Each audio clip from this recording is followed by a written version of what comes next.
Okay, Assalamualaikum and good morning to all.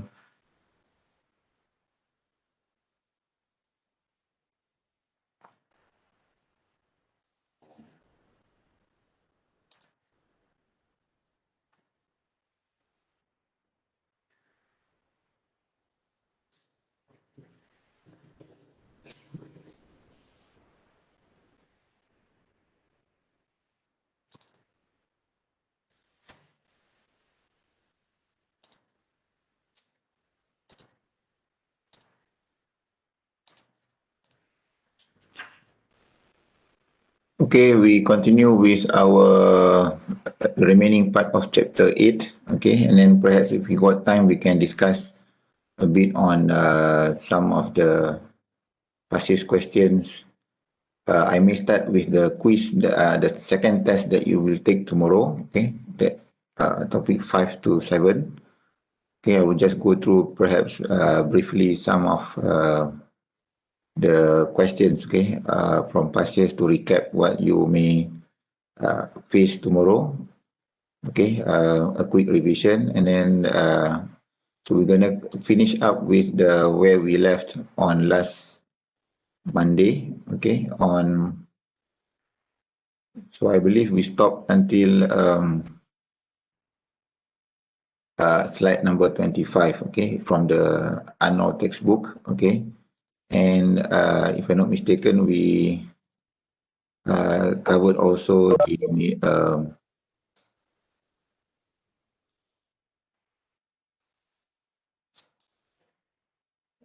we also so today we're going to start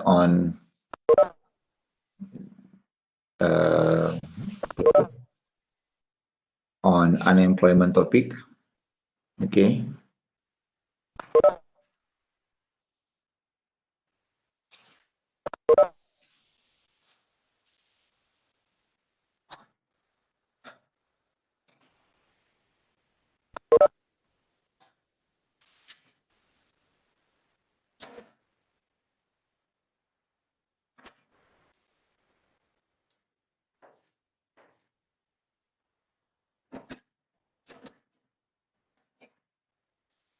Okay, so where we left last day, we covered first on the definition of classical and Keynesian, and also we covered on the business cycle, the period of business cycle expansion, and then peak recession through, and then recovery, and then expansion again. And then we also look at CPI, the basis, the index to measure inflation. Okay, what is base year, and then how to calculate the CPI, okay, the current divided by the base year index, and then and also how to calculate inflation rate. Okay, changes in price is basically inflation rate. So, and then we also discuss on how to calculate real price. Okay, real, in this case, real income, nominal divided by CPI multiplied by 100. Okay, and then so I think we had discussed one question from past year, what will be the income into this, or the wages, okay, into this price, okay, given the CPI from the previous and also the current year. Okay, on this slide, okay, so if you want to convert the value from the previous years in terms of today's price, so the formula is, okay, this is the way to calculate, okay. Okay, so today we continue on the remaining slides. Not that not many slides to go, okay, because I plan to cover or to use the remaining time to discuss some of the questions, okay, from past years. Okay, next is on unemployment. Okay, so unemployment is so of course this is the definition from the United States. Okay, so in Malaysia the definition might be slightly different, but generally this is the commonly accepted definition. Okay, so unemployment means you are out of job. Okay, you are not employed. Okay, so in the US, for example, so it covers those who are age 16 and above. Okay, group consists of those 16. Okay, in the military, in the institution, for example, in prison. So, um, so you have the term institutionalized and also institutional. Okay, population. Okay, so I think the easiest way to visualize this concept, okay, is by looking at this slide here. Okay, total population who are the unemployed. Okay, so you have this group. Total population is divided into two. Those under 16 and then civilian, and then not in labor force, civilian labor force. So those the unemployed, okay, comes from the civilian labor force. Okay. So who are the employed? So in terms of the common definition, as long as you work, okay, you did any work for pay or profit, okay, in any time in the week, okay, so you are considered employed. Okay, so for example, nowadays you have this concept of gig economy or part-time workers who are not formally who are not, who don't really have a formal employer. For example, like those in the Grab food business, Grab car, Food Panda business. So those what we call the new economy or the gig economy. So those are also considered employed. Okay, even though they only work maybe a few hours a day, depending on how many hours you allocate. Okay, for example, if you do Grab car, okay, you may only drive maybe 1 or 2 or 3 hours a day. So even though not a full 8 hours a day, what most people fully, those who have a formal employment, those are also considered employed. Okay, and even though you are not being paid, okay, but as long as you work in a family business, for example, here at least 15 hours. So for example, you have your family runs a grocery store, and you help your parents to run the store.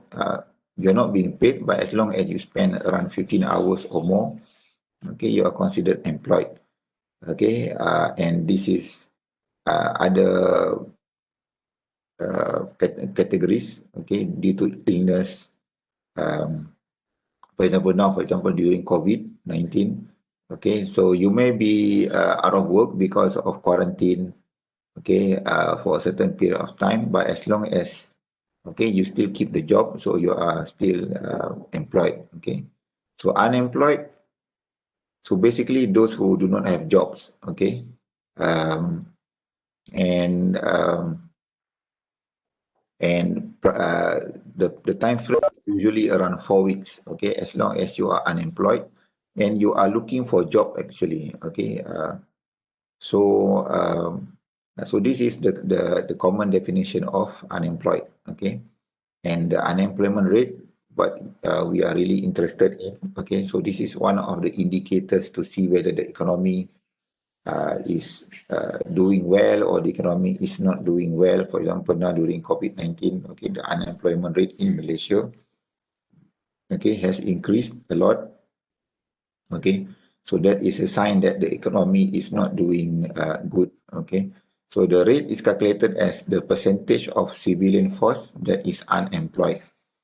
Okay, so as we can see from the previous slide just now with the diagram, okay, so unemployment rate, okay, so number of unemployed based on the categories that we mentioned just now, divide by the labor force, civilian labor force.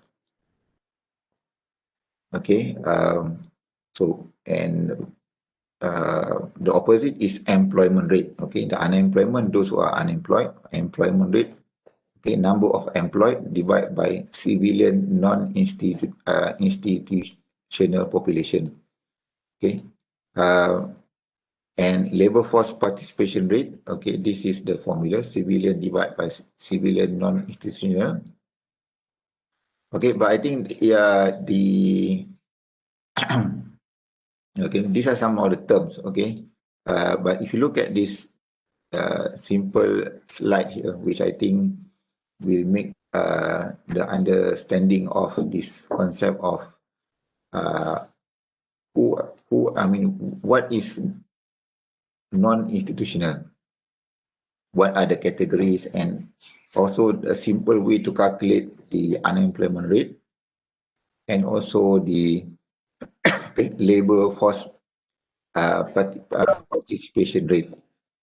Okay, so after we finish this topic today, so I will go through some of the past question, and one of the popular or commonly asked question is to calculate, of course, the unemployment rate and also the labor force participation rate. Okay, so you can refer back to this slide to verify. Okay, so LFPR, okay, or labor force participation rate, is based on labor force divided by the non-institutional. So labor force is comprised of employed plus unemployed.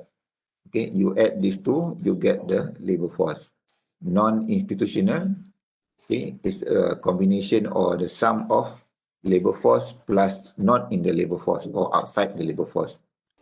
Okay, so basically this component here is the sum of labor force plus another component which is not in the labor force. Okay, so then you get the, well, how about to calculate unemployment rate? Unemployed, which is part of the labor force, in the unemployed, divide by labor force. So here you can see here from this simple diagram, labor force is 154 million, which comprise of employed plus unemployed. So 140 plus 14, you get 154. Okay, and then the unemployed is the 14 million. So 14 divided by this plus this, you get 154. Multiplied by 100, you get 9.09. The LFPR, okay, labor force participation rate, 65.7. Okay, you can do this, you can check back. Okay, 154 divided by 239 multiplied by 100. Okay, so these are some of the common, so usually what you are interested is the unemployment rate and also the labor force participation rate. Okay, so this is the, and also if you go to the previous slide, okay, you also have the employment rate, okay, which is not shown in the example calculation here, okay, but you can also base on that definition, okay, and perform the calculation if required. Okay, and then we have different categories of unemployment. Okay, so this is more in terms of how the unemployment occurs. Okay, so what caused the unemployment? So in economy, whenever you measure unemployment, okay, based on the formula here, okay, but we want to know how the unemployed or how the population, okay, so what caused the unemployment? So basically that is what the next few slides will cover. Okay, so first is what we call frictional. Okay, so friction is in terms of the definition is, okay, when two objects, okay, when you take two objects, okay, and you okay, friction, okay, is when two objects collide, okay, or move against each other. Okay, so friction, which is caused by changing market condition. Okay, so this is due to, for example, okay, the changes in the economic structure, frictional, changing market condition. For example, now during COVID-19, okay, so now we have to do online teaching, okay, or many of the transactions nowadays are done online, okay, so that the changes in the technology, okay, so may require maybe less people to do the same job, okay, so those who are unemployed because the changing market condition uh, uh, is called, is due to frictional unemployment. Okay, and then you have structural. So unemployment due to structural changes in the economy that eliminate some jobs. So this is if you compare frictional and structural. Structural, for example, in the 1980s, okay, in Malaysia, for example, we are more towards the agricultural, okay. The focus more in the agricultural, but then in the 1990s, okay, in the 2000, okay, the focus is more on the manufacturing. So when the focus shift from agricultural to manufacturing, so those who in the rural area, for example, or those who stuck in the agricultural sector may not be able to find job. Okay, for example, when new factories are built, okay, and the focus of the economy now has switched from agri to manufacturing. Okay, so the changes in the structure of the economy, okay, may cause people to become unemployed. Okay, because they don't have the set of skill to switch from different sector to another sector. So that is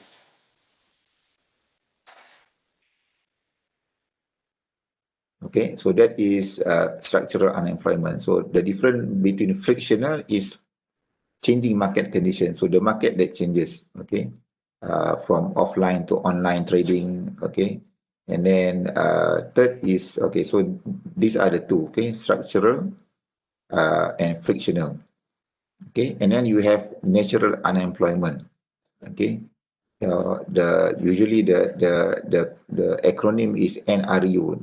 NRU means natural rate of unemployment. Okay, unemployment caused by frictional and structural. So basically, the combination of frictional due to changes in market condition plus structural, okay, will the sum of those two, okay, will make up for NRU, okay, natural rate of unemployment. Okay, so this is the concept here. Okay, so full employment. Okay, so when you say full employment, it does not mean that there is no unemployment.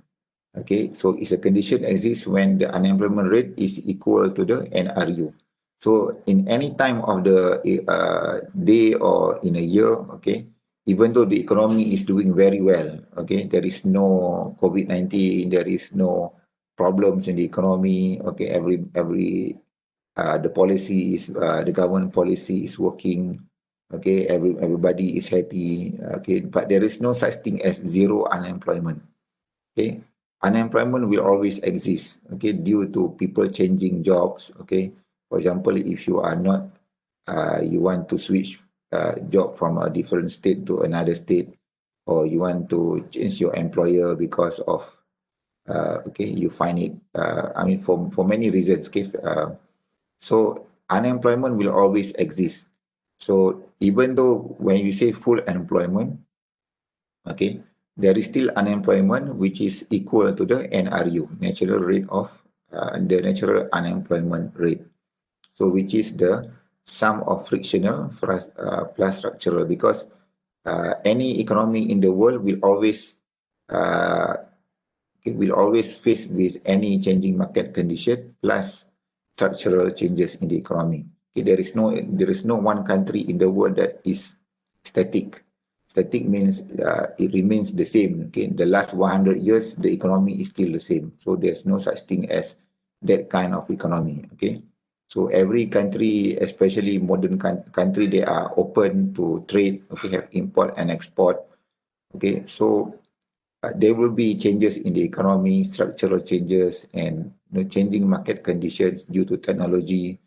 Okay, so both of these will always create unemployment. Will have unemployment rate. Okay, what we call as NRU. Okay, national rate of unemployment. Okay, so when you say full employment, condition that exists when the unemployment is equal to natural unemployment rate. Okay. Okay, so cyclical unemployment rate. Okay, so what is cyclical? The word cyclical, if you recall in our earlier slide last Monday, okay, when we talk about the business cycle, okay. Business cycle means the economy goes through certain phases, expansion, recover, and then peak, and then it will go to a recession. Okay, so there is no one country in the world that will always remain in the peak forever. Okay, if country like the US, China, the UK, okay, European countries, so even in Malaysia, it, they will always face the period of expansion, peak, and then it will go through a period of downturn as well. So those business cycle, okay, uh, what we see here is also the business cycle period, okay. The difference between unemployment rate and natural unemployment rate is what we call cyclical unemployment rate. So we know that natural is due to friction and structural changes. Okay. Um, so when if the unemployment is not due to this natural unemployment rate, okay, the difference between the normal unemployment rate minus the NRU is what we call cyclical unemployment rate. Okay. For example, as we mentioned, when the country goes through, for example, this period here, between A and C. Okay, A is when the economy is at peak. Okay, B is at the true period. Okay, from A to B is the recession. Okay, A to C is the recovery. Okay, so when I think, for example, like now, okay, in the COVID-19 time, okay, we are at this, we might be maybe at this particular phase, okay, because now in Malaysia, unfortunately, our COVID cases are still increasing. Okay, even more than during the lockdown in the month of May, June, and July. Okay, now we have consistently around 1,000, more than 1,000 cases a day. Okay, so due to the lockdown, the restriction in the movement, okay, close down in the certain sector in the economy. Okay, so that will cause unemployment to increase, and that is nothing to do with NRU. NRU means, due to structural changes or changes in technology. So the COVID-19 may have caused, the economy to slow down in recession. So the difference between the unemployment rate, the total unemployment, minus the NRU, which is due to changes in the structural in the economy, and also friction, okay, frictional unemployment due to changes in technology, for example. That is what we call cyclical. Okay, so this is another. So you may need to okay, know, or not to say memorize, okay, because the advantage of having online tests, okay, you can always refer to your note, okay, if you are unsure of how the rate is calculated, okay. But in terms of the concept, cyclical reflects or refers to the business cycle uh, period, okay, up and down, okay, expansion, recovery, recession, and whatnot. Okay, so the difference between these two is what produce or what is referred to as cyclical unemployment. Okay, and then this is just a summary of the different type of unemployment rates that we discussed just now. Okay, the total unemployment rate or the actual unemployment rate is the number of unemployed divided by the civilian labor force, and then you have the frictional, okay, you have the structural, and then you have the NRU, which is the combination of this and this, and then you have the cyclical unemployment, which is the difference between the total unemployment U minus the UN, which is the natural rate of unemployment. Okay, so if you refer to this slide, okay, I think it will sum up the different type of unemployment that we have discussed just now. Okay, so in some of the questions that you will see in your test, okay, or quiz, okay, in the future, okay, will evolve around calculating or the concept of unemployment. Okay, so please take note on this slide here. Okay, so So this is just a summary, which I don't think we need to discuss. There's nothing much left. Okay. So let's go through some of the questions from, okay, once we finish this, I think these three questions, okay, which related to the topic of unemployment. Okay, last Monday we discussed up to question 5, okay, whereby you calculate the salary of Kumar, okay, that was quoted in 2014 price, and you want to see whether what will be the value 900 in 2016 price, okay, and we arrive at answer D, okay. So by the way, the video for last Monday, okay, I just uploaded okay, in the last 1 hour, so you may be able to view the video in the next few hours, okay, once YouTube has finished processing the video. Okay, and then okay, so let's look at question 6 first.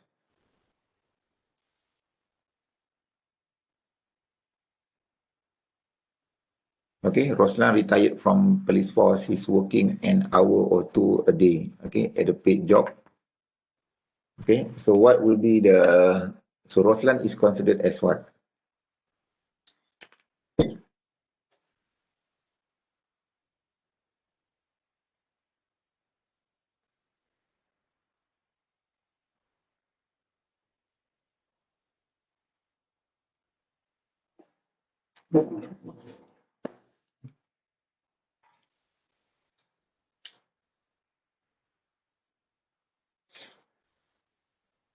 Okay, so if you recall from the slide, the earlier slides today, okay, what is the definition of those who are employed? Okay,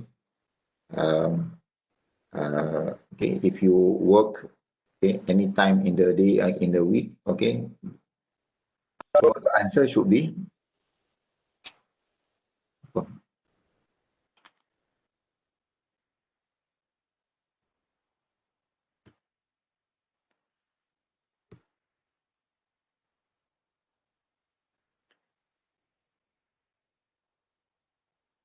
okay, so it should be B, okay, employed.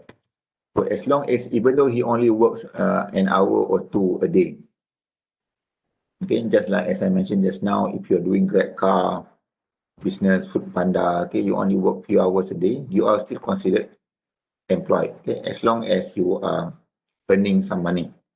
Okay. Okay, so this require for you, maybe you need to check back on the slides that we discussed on this one. Okay, so refer back to this slide and try to figure out what would be the answer for question 7. Okay, so okay, spend not more than 2 or 3 minutes to solve for this. Just a simple plus and divide. Okay, what would be the labor force participation rate?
Okay, I see that you choose A as the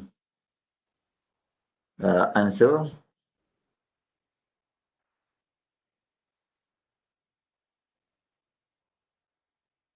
Any other different answer?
Okay, so what is the solution for this? Okay, labor force participation rate. So if we look at this slide here just now, okay, labor force participation rate, which is 65.7% in this example here. So it's calculated as labor force divided by non-institutional. Okay, so this divided by this. So first, what is labor force? Labor force is employed plus unemployed. So in this question, the employed plus unemployed will make up the labor force, LF. So you add both, this plus this, okay, will make up the labor force. And then the non-institutional, which is the combination of labor force plus not in labor force. So labor force is these two, not in labor force, which is outside labor force. So the non-institutional, or NI, we call it NI, the non-institutional, is equals to LF, okay, plus this one, okay. So basically what you need, so the answer basically is C, okay, 67.7. Okay, so 14 plus this value, the labor force, okay, LF divided by NI, the non-institutional. So LF is this plus this, okay. The non-institutional is 14,043,55900 plus 514,200 plus 7093800. Okay, you add all of these three, you get NI. Okay, so labor force, these two divide by these three. Okay, you should get 67.7. Okay, so I'm not sure how you get A or B. Okay, so perhaps if you use the total population, for example. Okay, so just go back to this slide here. Okay, to refer to the simple formula of LFPR, okay, labor force participation rate. Okay, so you should get 67.7. Okay. So next is cyclical unemployment. So again, we went through this definition just now. So cyclical is based on the business cycle. Okay.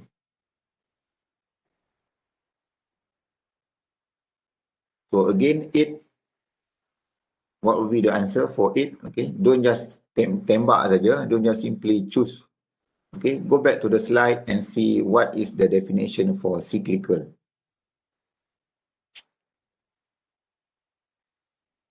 Okay. It's pretty straightforward. Okay.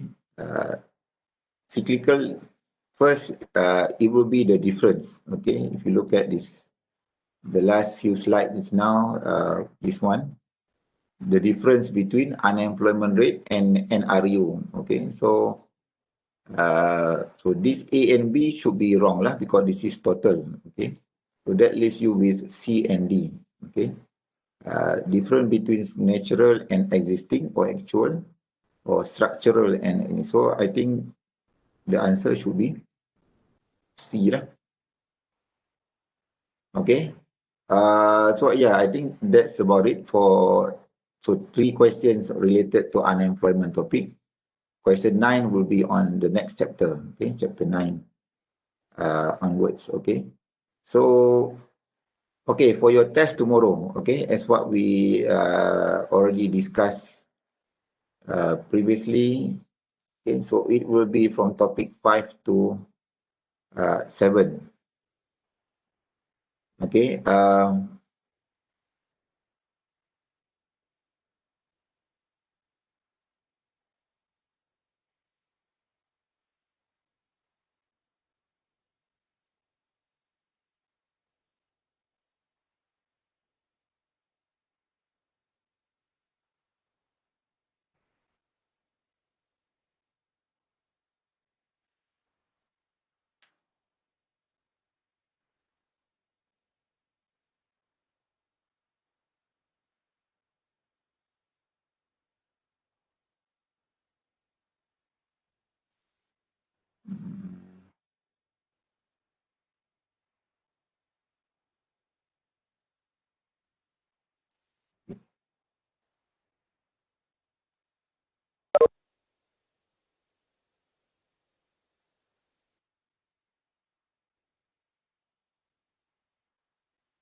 Okay, so if you recall from our previous lectures, okay, on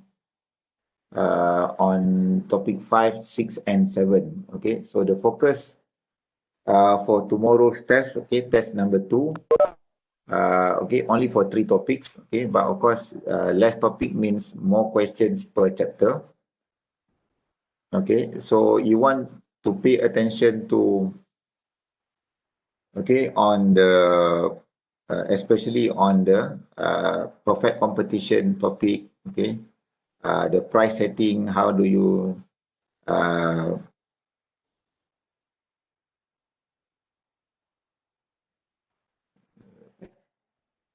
uh,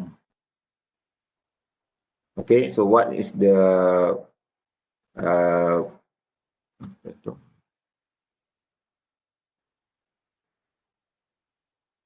hmm,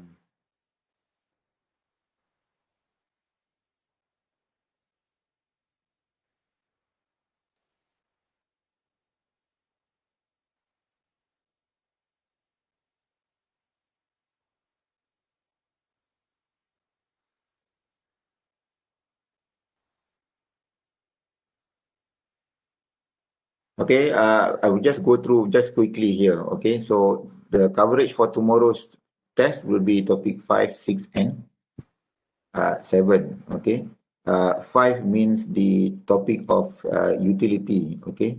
The theory of consumer behavior. So that will be the first topic. Okay, 5, and then so here pay attention on how to calculate marginal utility. Okay, based on the simple table here, and then you have the concept of the equilibrium. Okay, when you are at equilibrium when your MUX, marginal utility per dollar spent, okay, MUX per, where is it? Uh,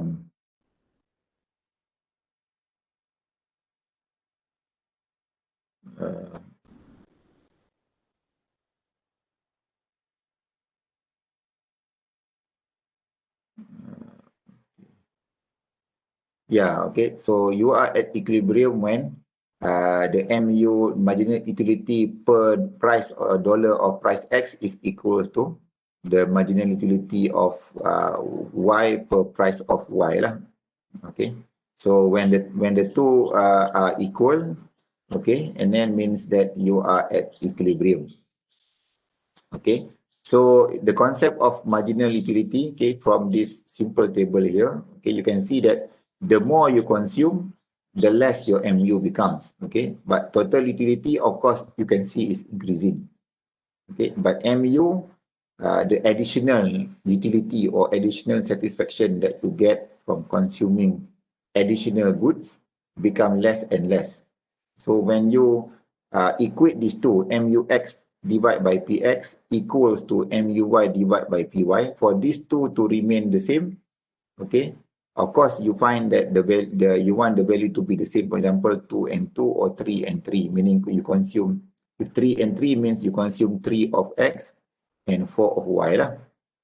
Okay, or you consume 5 of X and 5 of Y because the value are the same.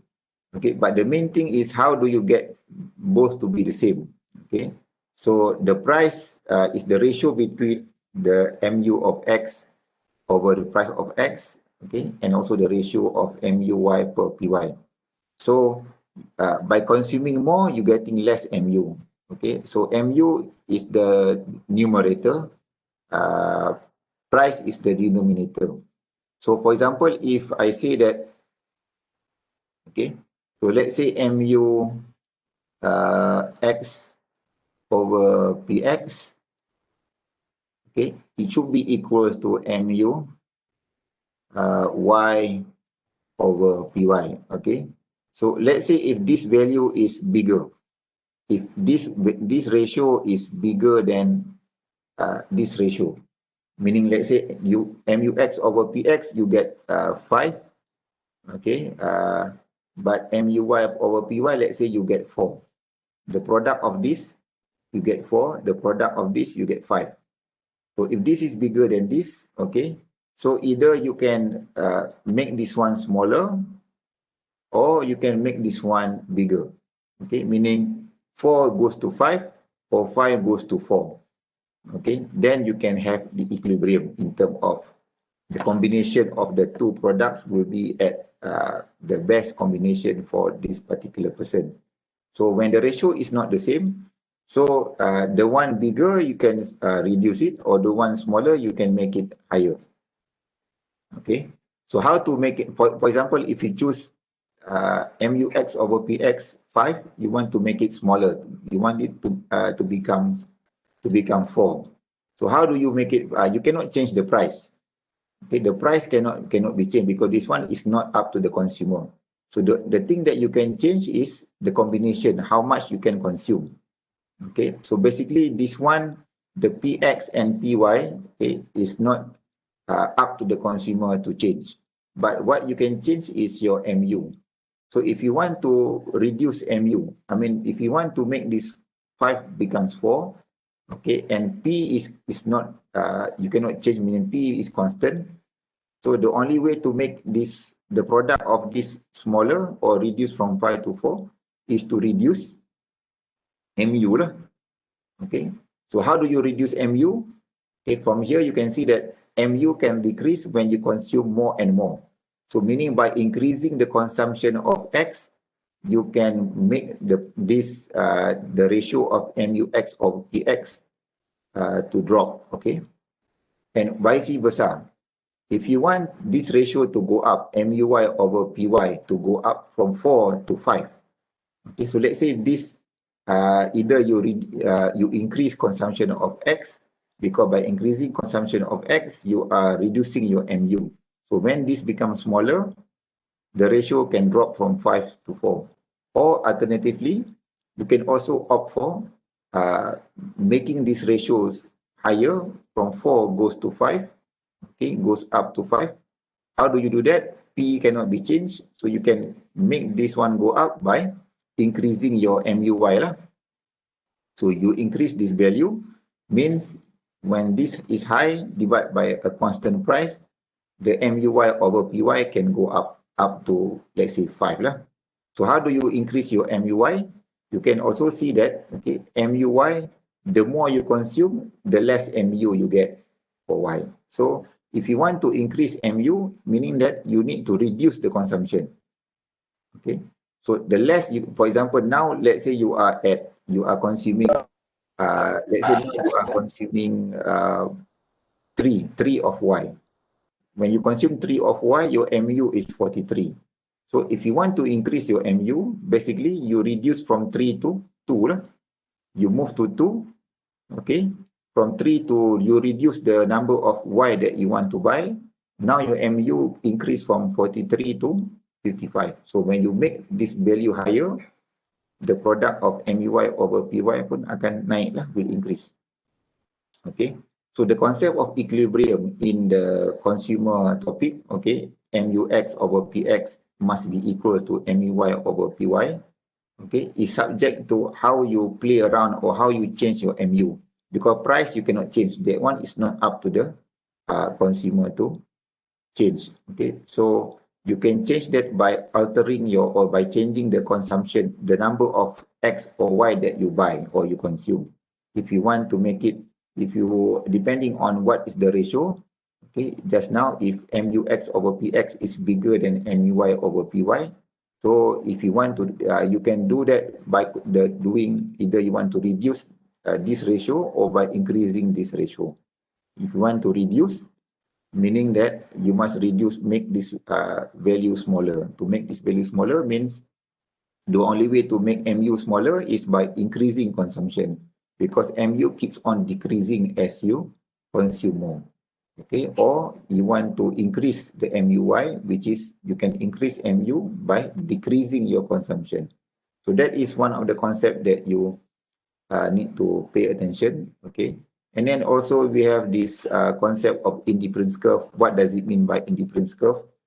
Okay, and then also, okay, what will cause your budget line, okay, to shift to the right or shift to the left, okay, or shift parallel, meaning if this happens, so what caused this to happen?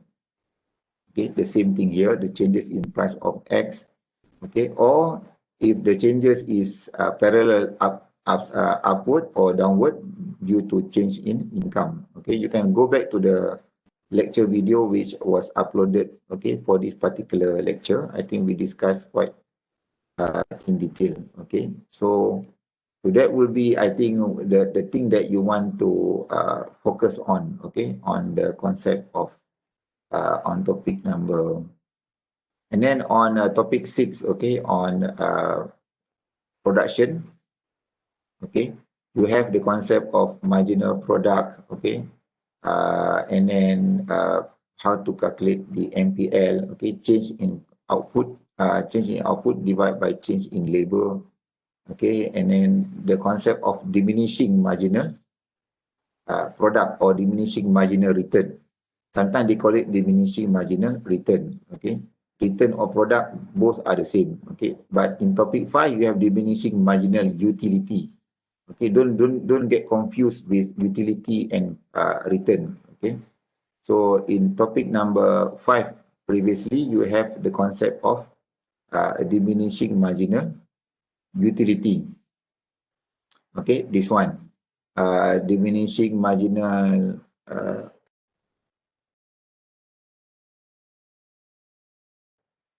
Okay, you have the concept of diminishing marginal utility. Okay, where when you consume more and more of the same product, okay, your utility decrease. Okay, so that is what we covered in topic number 5. But then in topic 6 deals with firm or producer. So you don't talk about utility, you talk about return of product. So why this happens is, okay, we already discussed this. MPL diminish as L when you employ more and more labor, okay, it becomes less efficient. So your MPL starts to decline. Okay, and then we also talk about cost, marginal cost, the change in cost divided by change in output. Okay, so the example of the calculation, and then the concept of fixed cost, variable cost. Okay, so fixed cost, even though your output is 0, you still have your fixed cost here. For example, here, okay, when output is 0, okay, your total cost is 100. So this 100 belongs to fixed cost. So, and then when you produce 1, your total cost is 170, meaning that the variable cost is 70 lah, because fixed cost is always 100. Okay, so whatever changes here is due to the variable cost. Okay, 220 minus 70, you get 120 here. Sorry, you get 170 minus 100, you get 70. Okay, and then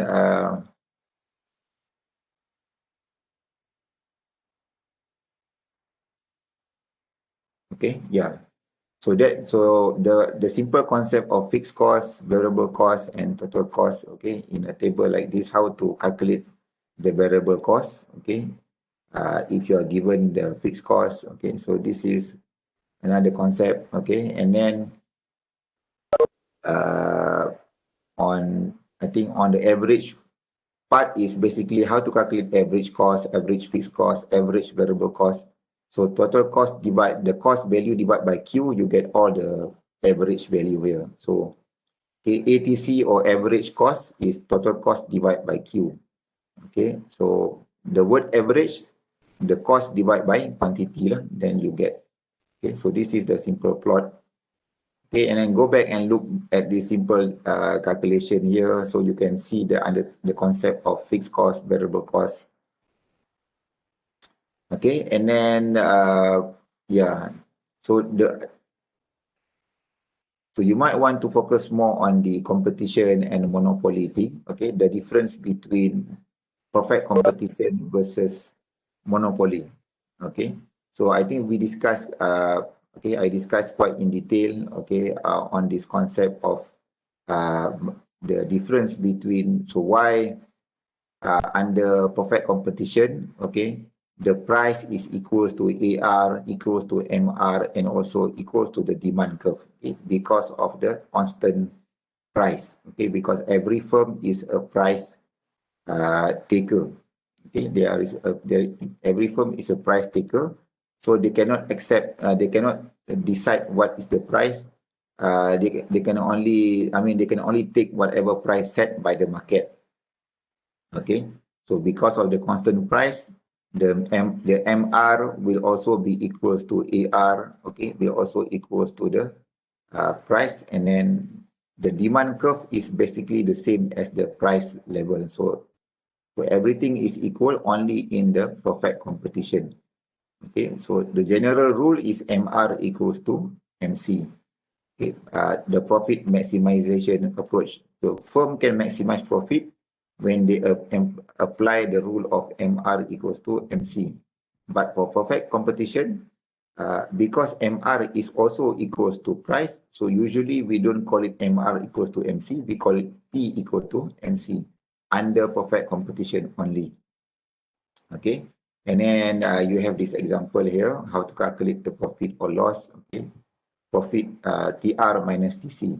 Okay, and then I think we discussed this also quite simple. Okay, when how do you get 9 as the quantity? Okay, so MR, okay, or equal to price. Okay, when the line price cuts your MC curve, that will be the P equal to MC. Okay, the P equal to MC is when the price line or the MR line, okay, cuts your MC, and then you get 9, and then you get the quantity. So go and back, check the video, okay, on this lecture again. So I don't want to repeat the same stuff all over again. Okay. So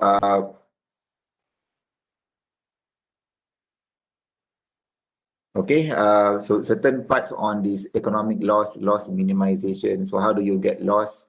Okay, basically it's the same thing. Okay, when MR cuts your MC, you get the quantity, and then this area is the area of the loss. Okay, so I don't want to focus too much on this shutdown. Of course, it's mentioned in the slide. Okay, but the focus will be more simple than so basically the close down or shutdown is when the price is below your average cost line. Okay, so that is what this graph trying to tell you.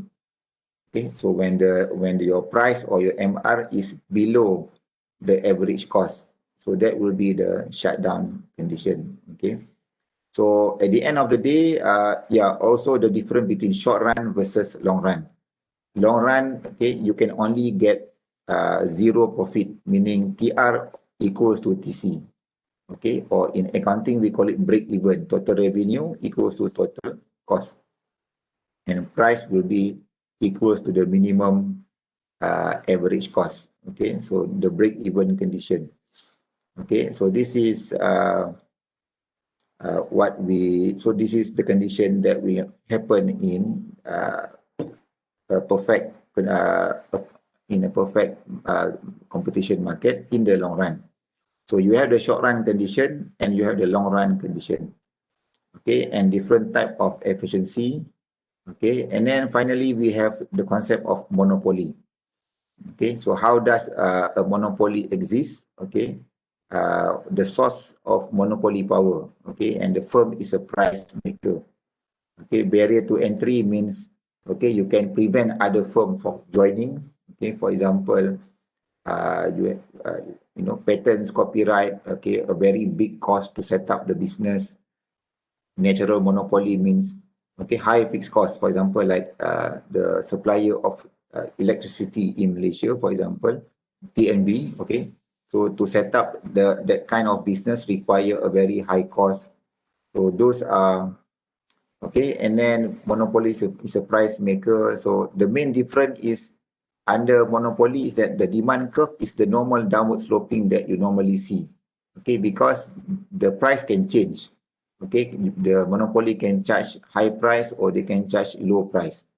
Okay, so the demand, which is also the average revenue, D equals to AR. Okay, so MR is always below the demand curve. Okay, so unlike in perfect competition, okay, under perfect competition, we know that the MR is equals to MR. Okay, demand usually when you put AR, okay, means that this is also the demand. Okay, which is the same here. Okay, but what is important? Okay, the difference between monopoly and perfect competition. Okay, the demand curve is downward sloping. In perfect competition, the demand curve is perfectly elastic. Okay, straight line. Okay, and MR will always be below your AR, and then you use MC equals to MR.